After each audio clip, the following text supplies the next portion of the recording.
నమస్తే. నేను మీ బాబీ వర్ధన్. బీబీసీ వాయిస్ ఛానల్లోని ఓల్డ్ ఈజ్ గోల్డ్ వెండితెర ముచ్చట్లు కార్యక్రమానికి స్వాగతం. ఇవాళ ఆంధ్రుల అందాల నటుడు, హీమ్యాన్గా ప్రసిద్ధి చెందిన శోభనాద్రి, ఉప్పు శోభనాద్రి. ఆయన పేరు ఉప్పు శోభన చలపతిరావు అసలు పేరు. కాకపోతే శోభన్ బాబుగా చాలా పాపులర్ అయ్యారు. ఒక దశలో ఆయన్ని సోగ్గాడు శోభనాద్రి అనేవారు. ఎందుకు సోగ్గాడు శోభనాద్రి అనేవాళ్ళు? దీని గురించే మనం ఇవాళ మాట్లాడుకోపోతాం. వస్తుదా చాలా అందగాడు. ఆయన డైలాగ్ డెలివరీ కానీ, హెయిర్ స్టైల్ అంటే గుర్తొచ్చేది ఏంటంటే ఇక ముఖం మీద 2 వెంట్రుకలు ఇలాగా తీసి పెట్టాడు. అప్పట్లో శోభన్ బాబు హెయిర్ కట్ అని బార్బర్ షాపుల్లో కూడా మనం అడిగేవాళ్ళం. సో అంత బాగా ఆయన పాపులర్ అయ్యారు ఆయన వేషంలో, ఆయన హెయిర్ స్టైల్లో. హీమెన్ అనేది బహుశా మన రంగంలో ఆంధ్రప్రదేశ్ సంబంధించి నటుల్లో ఆయనకే ఆ పేరు వచ్చినట్టుగా మనం గమనించాలి. తను మొదట చేసినవన్నీ సాంఘికాలు కాదు, పౌరాణికాలు. భక్త శబరి, వీరాభిమన్యు అలాంటి పాత్రలు వేశారు. అంటే ఎన్టీ రామారావు గారి తర్వాత కృష్ణుడు, రాముడు పాత్రలో రాణించిన ఒకనొక మహానటుడు శోభన్ బాబు అని మనం చెప్పుకోవాలి. అందుకే అతన్ని ఎక్కువ ప్రారంభ దశలో ఆయన భక్తి సినిమాల్లోనే మాత్రమే నటించారు. సడన్గా ఇప్పుడు ఇంకా చాలా సినిమాలు తీశారు ఆయన. ఆ తర్వాత ఆయన సినిమాల ప్రస్థానం గురించి కూడా మనం మాట్లాడుకుందాం. ఇవాళ ఏంటంటే వారికి సోగ్గాడ్ అనే టైటిల్ ఎందుకు వచ్చిందనే దాని గురించి మనం మాట్లాడుకోవాలి.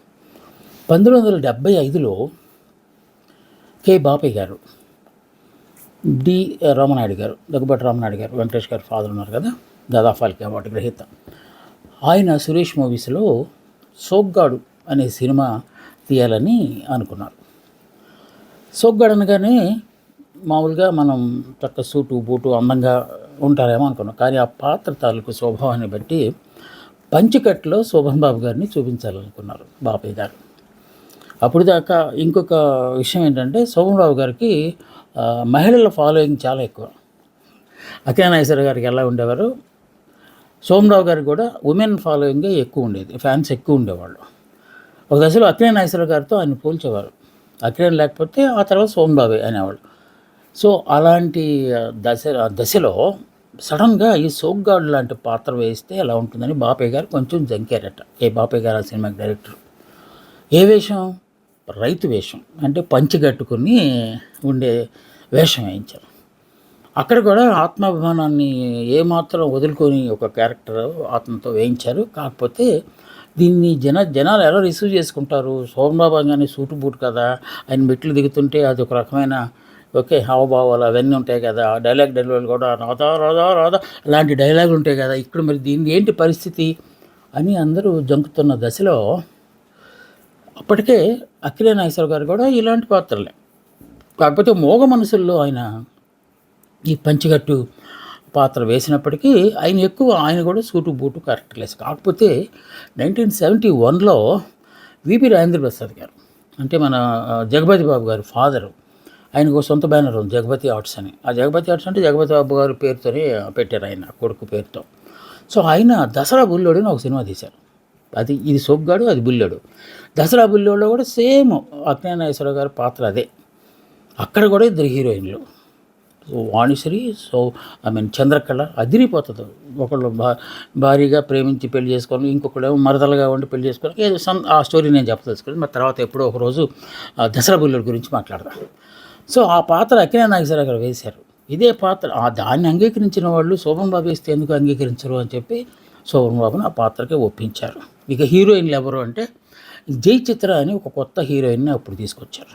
మళ్ళీ ఇది ఒక ప్రయోగం. ఇదేంటి, సోమరావు గారు వేషం మార్చాము, మళ్ళీ జై చిత్ర అయిన ఒక యాక్ట్రెస్ని తీసుకొస్తున్నాము ఏంటి అనుకున్నా. జయసుధ 2వ హీరోయిన్. మనం ఇందాక అనుకున్నట్టు దసరా బుల్లోలో 2 ఎలాగో దీంట్లో కూడా 2 ఉన్నారు. జై చిత్ర ప్రధాన హీరోయిన్, జయసుధ అప్పటికే చిన్న సినిమాలు వేస్తున్నారు. ఆవిడ 12 కాపురం అలాంటి సినిమాల్లో వచ్చారు, కానీ హీరోయిన్గా తక్కువ సినిమాలు చేశారు. సో వీళ్ళిద్దరిని ఎంపిక చేశారు. జయచిత్ర ఫస్ట్ మూవీలోనే ఒక మాటలో సినిమా భాషలో చెప్పాలంటే ఎరగదీసేసేది. అప్పట్లో అనుకున్నారు మన సినిమా పరిశ్రమకు, తెలుగు సినిమా పరిశ్రమకు మరో భానుమతి వచ్చింది అని. ఆవిడ యాక్సెంట్ కానీ లేకపోతే హావభావాలు ప్రకటించడం కానీ ఇదంతా ఫస్ట్ సినిమాలోనే. అప్పటికే ఆవిడ తమిళ్లో అండ్ వాళ్ళ మదర్ కూడా యాక్టర్స్ కనుక ఏమన్నా కొంచెం అనుభవం ఉందేమో తెలియదు కానీ బట్ తెలుగులో మాత్రం జయచిత్ర హీరోయిన్గా డెబ్యూ సినిమా మాత్రం సోగ్గాడే అనమాట. ఆ సినిమాలో రకరకాల పాటలు మళ్ళీ కాంబినేషన్ ఈయన సురేష్ మూవీస్ కూడా కేవి మహాదేవన్ గారే, ఆత్రేయ గారు వీళ్ళందరూ పాటలు రాశారు, గొప్ప గొప్ప సినిమాలు తీశారు. 75లో ఈ సినిమా తీస్తున్నప్పుడు అనేక అనుమానాలు అన్నీ వచ్చినాయి కానీ బట్ శోభన్ బాబుకున్న క్రేజ్ అలాంటిది. ఎలాంటి సినిమాలు తీసినా కూడా ఆయన సక్సెస్ చేయగలరు అనే ఒక పేరు అతనికి ఉంది కనుక నిజంగానే అతను చేశాడు. హీరోయిన్ జయచిత్ర విషయంలో కొంచెం ఇబ్బంది పడ్డారు. అప్పటికే జయసుధ గురించి తెలుసు, ఆవిడ చిన్న క్యారెక్టర్ ఇచ్చినా కూడా పొన్నంటి కాపురంలో చాలా బాగా చేశారు కనుక ఆ విధంగానే ఇంకా కొన్ని సినిమాలు చేశారు. ఆవిడకి స్క్రీన్ ఎక్స్పీరియన్స్ ఉంది. మరి ఈవిడ ఎలాగో అనుకుంటే శోభన్ బాబు గారితో పోటీ పడినట్టు ఇచ్చారు జయచిత్ర. మీరు ఆ సినిమాని కనుక ఎప్పుడైనా చూస్తే అన్ని సినిమాలు మర్చిపోయాను నేను, ఆ సినిమాలు ఎక్కడెక్కడ ఉన్నాయి. సో ఇప్పుడు ఓటీటీస్ వచ్చినాయి కనుక ఓటీటీల్లో ఆ సినిమాలు లేకపోవచ్చు కానీ యూట్యూబ్లో మాత్రం డెఫినెట్గా ఆ సినిమాలు ఉన్నాయి. ఆ సినిమాలను మీరు తీసుకొని చూడాలి, డెఫినెట్గా చూడాలి. ఈ తరం వాళ్ళు చూడాలని నేను ఈ కార్యక్రమాన్ని పెట్టాను కదా. సో డెఫినెట్గా అది మీరు చూసే ప్రయత్నం చేయండి. జయచిత్ర శోభన్ బాబుకు ధీటుగా ఎలాంటి అదురు బెదురు లేకుండా చెప్తూ ఉంటే అసలు బాబాయ్ గారు అయిపోయినట్టే, ఈ ఫిల్మ్ సక్సెస్ ఇంకా తిరిగేలేదని అనేదాకా ఆ సినిమాని తీసుకొచ్చారట. సో శోభన్ బాబు ఒక ఆత్మాభిమానం ఉన్న రైతుగా తను చదువుకోలేదని తను అనుకున్న అమ్మాయిని ఆయన వాళ్ళ అమ్మాయి ఫాదరు పెళ్లి చేయడానికి ఇష్టపడకపోతే చదువుకున్న అమ్మాయినే పెళ్లి చేసుకుని నిరూపించే కార్యక్రమం అది కథ జోలికి నేను వెళ్ళట్లేదు, ఎందుకంటే అది మళ్ళీ వేరే అంశంలాగా వస్తుంది. సూపర్ హిట్ అయిపోయి గోదావరి జిల్లాలో ముఖ్యంగా, ఎందుకంటే ఈ రైతు సంబంధించిన ఇది కనుక ఎక్కువ షూట్ గోదావరిలో తీశారు, అందువలన ఏమో తెలియదు కానీ గోదావరి ఉభయ గోదావరి జిల్లాల్లో ఈ సినిమా రిలీజ్ అయ్యి ప్రపంచం సృష్టించింది. రిలీజ్ అయిన అన్ని థియేటర్లలో 100 రోజులు ఆడిన సినిమాగా ఈ సినిమా రికార్డు సాధించింది, సోగ్గాడు సినిమా అనేది. అప్పట్లో శోభన్ బాబు అంటే పట్టిందల్లా బంగారమే, ఏ సినిమా చేసినా అది సూపర్ హిట్టే. ఆయన అందుకే అనేవాళ్ళు ప్రొడ్యూసర్స్ యాక్టర్ అని. ప్రొడ్యూసర్లు కనుక శోభన్ బాబుతో సినిమా తీస్తే వాళ్ళకి ఇంకా పంట పండినట్టే అనేంత ప్రచారం అప్పట్లో ఉండేది. అది అప్పటికే ఆయన తీసిన సినిమాల్లో వీరాభిమన్యు, మనుషులు మారాలి, కళ్యాణ మండపం, శారద, చక్రవాకం, అలాగే తహసీల్దార్ గారి అమ్మాయి, చెల్లెలి కాపురం, బలిపీఠం, ఎన్ని సినిమాలు అన్నీ సూపర్ డూపర్ హిట్స్. సో అలాంటి సినిమాలు తీసిన దశలో ఇప్పుడు మనం చెప్పుకున్న వీటన్నిటిలో వీరాభిమన్యు ఒక పౌరాణిక పాత్రలు తప్ప మిగతావన్నీ స్టైలిష్ క్యారెక్టర్, హ్యూమన్ క్యారెక్టర్లే వేశారు. ఈ సోగ్గాడిలో మాత్రమే పంచిగట్టు కట్టి ఒక రకమైన యాడ్యులేషన్ యాల్ది లాంటి డైలాగులు చెప్పడం అనేది దీంట్లో వచ్చేవారు. సో శోభన్ బాబుని హీరోస్ ప్రొడ్యూసర్ అని అనుకోవడం అనేది ఖచ్చితమైన, ఎందుకంటే వసూళ్ళు అలాగే ఉండే కాదు, అంత బాగుండే శోభన్ బాబు సినిమా అది తీస్తే. అక్కినేనితో పోల్చేవారని ఇందాక మనం అంటున్నాం కదా, కొన్ని సినిమాలు అక్కినేనితో అనుకుని ఆ డేట్లు కుదరకో లేకపోతే ఇది అక్కినేని కంటే శోభన్ బాబే బాగా చేస్తాడు అనుకుంటాను అని చెప్పి శోభన్ బాబు తీసిన అక్కినేని శోభన్ బాబుకి మారిపోయిన సినిమాలు కూడా ఉన్నాయి, చాలా సినిమాలు. ఇంకొక ముఖ్యమైన విషయం ఏంటంటే నవలా చిత్రాలు తీయటంలో అక్కినేని నాగేశ్వరరావు గారు పెట్టింది పేరు. ఎందుకంటే చాలామంది అప్పట్లో నవల రాసేవాళ్ళు ఒక హీరో అనగానే అక్కినేని నాగేశ్వరరావు గారిని దృష్టిలో పెట్టుకుని రాసేవాడు. లేకపోతే నవల చదివిన తర్వాత దీనికి ఈ హీరో అక్కినేని నాగేశ్వరరావు చేస్తే బాగుంటుంది అనిపించేలాగా అప్పట్లో నవల్స్ ఉండేవి. అక్కినేని నాగేశ్వరరావు సూపర్ హిట్ అయిన దేవదాస్ కూడా నవలే కదా. అంటే నవల చిత్రాలు తీయడంలో అక్కినేని నాగేశ్వరరావు గారు దిట్ట అనుకుంటున్న రోజుల్లో శోభన్ బాబు గారికి కూడా అవకాశం దొరికింది. ముఖ్యంగా మన అక్కినేని నాగేశ్వరరావు గారు కొంతకాలం అమెరికా వెళ్ళి అమెరికాలో అతను హార్ట్ సర్జరీ చేసుకుని వచ్చారు కదా, అప్పుడు కొంత గ్యాప్ వచ్చింది. ఆ డాక్టర్లు కూడా మీరు కొంతకాలం విశ్రాంతి తీసుకోవాలని చెప్పినప్పుడు నటనే ప్రాణంగా భావించేవాళ్ళు ఆ విశ్రాంతి తీసుకోవడం అంటే చాలా ఇబ్బందికరమైన పరిస్థితి. సో ఆయన నిజంగా తప్పనిసరి పరిస్థితిలో చేయాల్సి వచ్చింది. అక్కినేని నాగేశ్వరరావు గారు అస్వస్థతగా ఉన్న రోజుల్లో కొన్ని సినిమాలను శోభన్ బాబు గారు చేయాల్సి వచ్చింది. కన్నవారి కళలు ఒకటి, అలాగే జీవన తరంగాలు, చక్రవాకం, ఇలాంటి సినిమాలన్నీ వాస్తవానికి అక్కినేని నాగేశ్వరరావు గారితో తీయాలి. కానీ ఆయన అస్వస్థతగా ఉన్నారు, డాక్టర్లు విశ్రాంతి తీసుకోమన్నారు. అందువల్ల ఆయన ఆ సినిమాలు చేయడానికి వీలు పడకపోతే ఆ సినిమాలని సోమన్ బాబు గారితో చేయించారు. అంటే అక్కడ ఏమర్థమవుతుంది మనకు, అక్కినేని నాగేశ్వరరావుతో పోల్చడమే కాదు, అక్కినేని నాగేశ్వరరావు గారితో సరి సమానంగా సినిమాలు చేయగలరు అనే ఒక ఇది అప్పట్లో సోమన్ బాబు గారికి వచ్చింది. అది నిరూపించారు కూడా ఆయన. ఇక దీని విషయంలోకి వచ్చేసరికి మన సోగ్గాడు ఎలా ఆడిందో అది మాట్లాడతాం. కాకపోతే సోమన్ బాబు గారిలో కొన్ని ప్రత్యేకతలు ఉన్నాయి. ఆయన నటన ఆల్మోస్ట్ ఆయన జీవిస్తాడా అన్నంతగా ఉండదు. ఆ డైలాగ్ డెలివరీ కూడా చాలా ఒక రకమైన హుందాతనాన్ని ఉట్టిపడేలాగా చేస్తుంది సోమన్ బాబు గారు. ఆయనకు వసుదా అందగాడు, దానికి సరిపడా క్యారెక్టర్లో ఎంపిక చేసుకుంటారు. డబ్బు విషయంలో ఏమాత్రం రాజీ పడరు. డబ్బు అనేసరికి ఇంకో మాట చెప్తున్నాను, ఆయన తన బిడ్డల్ని సినిమా వైపు రానియకుండా వ్యాపారంలో స్థిరపరిచారు. 2 కూతుర్లు 1 కొడుకు ఉన్నారు ఆయనకి. మంచి పెళ్ళిళ్ళు చేశారు. వాళ్ళకి సినిమా రంగం వైపు ఏమాత్రం దృష్టి మళ్ళకుండా జాగ్రత్త పడ్డారు.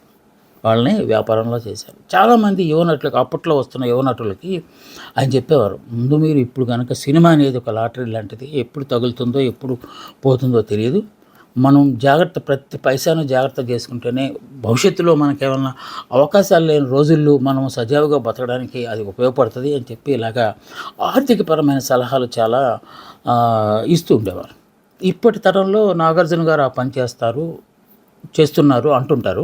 అది మరి ఎంతవరకు వాస్తవం తెలియదు. కానీ అప్పట్లో మాత్రం సోమన్ బాబు గారు వారి ద్వారా స్ఫూర్తి పొంది అదే దారిలో వచ్చి మరో సోమన్ బాబు అనిపించుకున్న వారు మాత్రం మురళీమోహన్ గారు. ఇందాక మనం అక్కినేని నాగేశ్వరరావు గారితో సమానంగా సోమన్ బాబు గారు చేశారంటే, సోమన్ బాబు గారితో ఆల్మోస్ట్ ఆయనలాగానే చేసిన వారు మురళీమోహన్ గారు. ఆయన ప్రొడ్యూస్ చేశారు, తర్వాత సినిమాలు కూడా తీశారు. సో ఇది ఒక ప్రత్యేకత. ఆయన పిల్లల్ని ఎవరిని ఇటువైపు రానివ్వలేదనేది. ఆయన నటనలో ఎంత సీరియస్గా ఉంటారో దానికి తార్కాణమే ఫిల్మ్ఫేర్ అవార్డ్స్. అప్పట్లో చాలా ప్రెస్టీజియస్ ఫిల్మ్ఫేర్ అవార్డులు అనేవి వరుసనే 3 సంవత్సరాలు హ్యాట్రిక్ ఆయన కొట్టారు. వాటిలో 74లో ఖైదీ బాబాయ్ అని ఒక సినిమా. దాంట్లో కూడా విభిన్నమైన షేడ్ అనమాట, గేసగట్టు అంతగా గందరగోళం ఉంటుంది. అలాగే ఆ 75లో జీవన జ్యోతి, అది కూడా నవల, వాణిశ్రీ గారు ఒక బిడ్డను కోల్పోయి చాలా మంచి సినిమా, అది విశ్వనాథ్ గారు సినిమా. సో అలాగే 76లో ఈ సోగ్గాడు. ఈ 3 సినిమాలకి వరుసనే 74, 75, 76 హ్యాట్రిక్. అప్పటికి హ్యాట్రిక్ కొట్టిన వాళ్ళు హీరోలు చాలా తక్కువ. బాలీవుడ్లో దిలీప్ కుమార్ గారు మాత్రమే 3 సార్లు వరుసగా 3 సార్లు రావడం అనేది చాలా. కమల్ హాసన్ గారు 9 సార్లు 11 సార్లు వచ్చింది, చిరంజీవి గారు కూడా వచ్చింది. కానీ వరుసనే హ్యాట్రిక్ అంటాం కదా, హ్యాట్రిక్ కొట్టిన హీరోలాగా మనం తీశారు. అందుకే శోభన్ బాబు సోగ్గాడు తీస్తానన్నప్పుడు ఆ పాత్రను జీర్ణించుకుంటారా, జనాలు చూస్తారా లేదా అనుకున్న అనుమానాన్ని పటాపంచలు చేసినవే ఇలాంటి రికార్డులన్నీ. సో ఈ సినిమాకి వచ్చేసరికి భారీ బడ్జెట్. మామూలుగా రామనాయుడు గారు అనగానే రిచ్నెస్ చాలా ఎక్కువ. మరి ప్రేమనగర్ అలాంటి సినిమాలు కనుక చూస్తే మనం అసలు తట్టుకోలేము. అంత గొప్ప సినిమాలు తీసిన బ్యానర్ అది. సో ఎక్కువ బడ్జెట్ పెట్టి, అప్పటికి రామనాయుడు గారు తీసిన సినిమాల్లో ఎక్కువ బడ్జెట్ పెట్టి తీసిన సినిమాగా దీన్ని చేస్తారు. ఎందుకంటే అదే స్టూడియోలో అయితే ఒక స్టూడియో అదిగి తీసుకొని చేయొచ్చు. ఇక్కడ అంత అవుట్డోర్ ఎక్కువ ఈ సినిమాలో. అలాగే డబుల్ థియేటర్లో, ఒకే ఊరిలో 2 థియేటర్లో రిలీజ్ అవ్వడం అనేది ఈ సినిమాతో మొదలైంది. మనకి ఇప్పుడైతే ఒకే ఊరిలో 12-15 థియేటర్లలో రిలీజ్ చేస్తున్నారు. ఈ మల్టీ థియేటర్ రిలీజ్ అంటాం కదా ఇది. అప్పుడు డ్యూయల్ థియేటర్ రిలీజ్ అనేవాళ్ళు. సో గోదావరిలో అయితే అన్ని ఊర్లో రిలీజ్ అయింది. బట్ కాకినాడ అనుకో 2, రాజమండ్రి 2 థియేటర్లు. ఈ 2 అనేది కార్యక్రమం ఈ సోగ్గాడు సినిమాతోనే ప్రారంభమైందని చెప్పి, కొత్త హీరోయిన్ వచ్చినా సరే, కొత్త హీరోయిన్ భయపడినా ఏమాత్రం దిక్కు లేకుండా ఆవిడ అసలు ఆ సినిమాకే ఎసెట్ అనిపించుకున్న సినిమాగా కూడా ఇది రికార్డులు సృష్టించింది. వేటూరు రాసిన పాటలు ఈ సినిమాలో టోటల్ సూపర్ హిట్సే అన్నీ. ఎందుకంటే మహాదేవన్ అనగానే ఎలాంటి బాణీలు కడతారో మనకు తెలిసిందే. వచ్చిన